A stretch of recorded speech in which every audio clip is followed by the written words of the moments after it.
On an old document, someone wrote two simple words beside a date: 1865, free. Below it sits a staggering number: 40 million slaves. The human mind struggles to comprehend 40 million erased lives. To understand the scale of bondage, we must look past the top-line statistic and focus on the specific individuals who walked out of it. This plantation ledger holds the earliest recorded ancestors of this lineage. They weren't noted in family Bibles, but entered the world as property, cataloged alongside terms of payment. To trace the Simmons and Daids bloodline, we begin at this bottleneck: honoring those who endured chains. Annie Simmons and Owen L. Simmons were born into forced labor in 1856 and 1857. Their earliest memories were of the fields, the whip, and the big house. Their childhoods were entirely defined by the plantation system. Then, the Civil War tore through the South. The conflict steadily dismantled the only world they had ever known, completely upending their reality. In 1865, the legal framework of their enslavement dissolved. This document stripped away their status as property, making them free by law. Annie was 9, Owen was 7. They stepped into a ruined landscape with nothing but their names. From these seeds, an entire lineage grew. The second generation, Owens Jr., Callista, and Mamie, were the first children in this line to enter the world entirely free. They came of age navigating restrictive black codes and the rise of segregation. This chart shows the lifespans of the second generation. While some lived for decades, the post-Reconstruction years carried a high rate of infant mortality. Baby Ida died at age 1. Clara lived to be just 3. The family recorded these early deaths with simple single digits. Those small numbers mask a devastating emotional toll. Achieving freedom did not guarantee survival. Keeping this bloodline alive required a constant systemic battle against demographic erasure. Out of that same generation emerged elders of immense endurance. Susie Simmons lived to be 90, and Robert Haljack Simmons reached 92. They became the unshakable memory keepers of the lineage.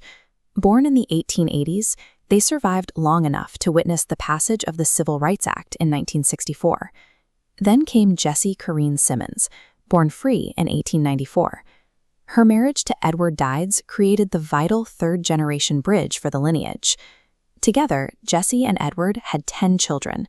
This union stabilized the family tree, forging a resilient trunk capable of supporting an enormous future legacy. As those children grew, the country shifted rapidly around them.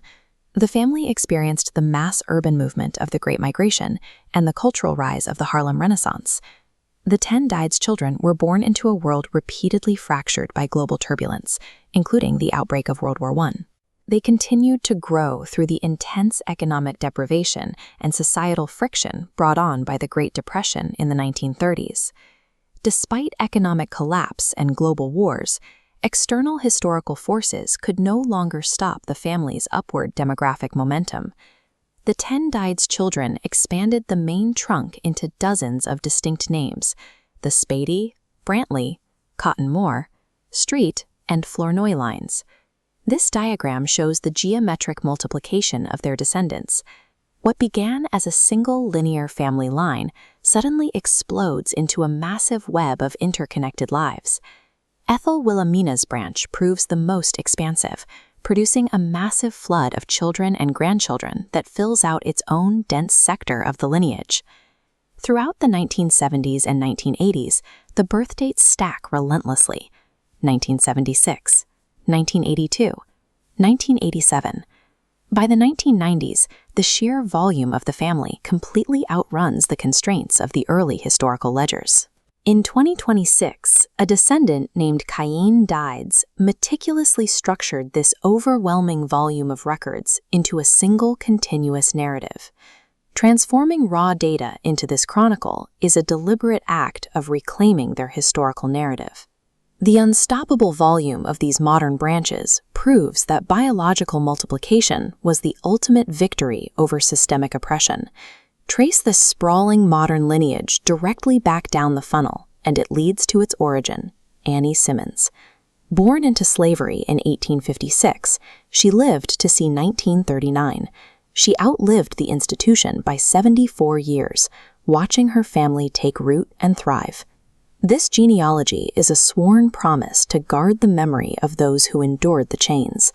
This unbroken 140-year bloodline stands as the definitive, breathing proof of a people who walked out of bondage and refused to be erased.